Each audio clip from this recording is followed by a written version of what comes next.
గట్కేసర్లో అమానుష ఘటన చోటు చేసుకుంది. ఓ గుర్తు తెలియని వృద్ధుడి మృతదేహాన్ని ఎంఎంటీఎస్ ట్రైన్ దాదాపు 5 కిలోమీటర్ల మేర ఈడ్చుకొచ్చింది. ట్రైన్ ముందు భాగంలో మృతదేహం చిక్కుకుపోవగా, అలాగే శవాన్ని లాక్కొచ్చింది. అందుకు సంబంధించిన దృశ్యాలు సోషల్ మీడియాలో వైరల్గా మారాయి. హైదరాబాద్ శివారు గట్కేసర్లో దారుణ ఘటన చోటు చేసుకుంది. ఓ వృద్ధుడి మృతదేహాన్ని ఎంఎంటీఎస్ ట్రైన్ ఈడ్చుకొచ్చింది. దాదాపు 5 కిలోమీటర్ల మేర మృతదేహం ట్రైన్ ముందు భాగంలో వేలాడుతూ గట్కేసర్ స్టేషన్కు వచ్చింది. ఈ ఘటన స్థానికంగా కలకలం రేపింది. వివరాల్లోకి వెళ్తే, బీబీ నగర్ గట్కేసర్ రైల్వే స్టేషన్ మధ్య గుర్తు తెలియని వృద్ధుడు రైలు పట్టాలు దాటేందుకు ప్రయత్నించాడు. అయితే అటు నుంచి గట్కేసర్ వస్తున్న ఎంఎంటీఎస్ ట్రైన్ వృద్ధుడిని ఢీకొట్టింది. ఈ ప్రమాదంలో రైలు ముందు భాగాన్ని వృద్ధుడు మృతదేహం చిక్కుకుపోయింది. ఈ ప్రమాదంలో రైలు ముందు భాగానికి వృద్ధుడి మృతదేహం చిక్కుకుపోయింది. గమనించని లోకో పైలట్ అలాగే ట్రైన్ను ముందుకు పోనిచ్చాడు.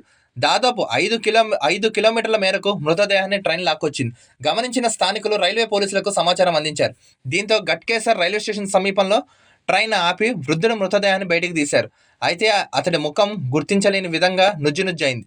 దీంతో గుర్తు తెలియని వ్యక్తిగా పోలీసులు కేసు నమోదు చేశారు. వృద్ధుడు నీలం రంగు చొక్కా, ఆరెంజ్ రంగు లుంగి, కుడి చేతికి కడం ఉన్నట్లు రైల్వే పోలీసులు తెలిపారు. ఈ వివరాల ఆధారంగా మృతుడిని గుర్తించే పనిలో పోలీసులు నిమగ్నమయ్యారు. కాగా ఘటనకు సంబంధించిన వీడియోలు సోషల్ మీడియాలో వైరల్గా మారాయి. వాటిని చూసిన కొందరు అయ్యో పాపం అంటూ కళ్ళు చెమరెచ్చుతున్నారు.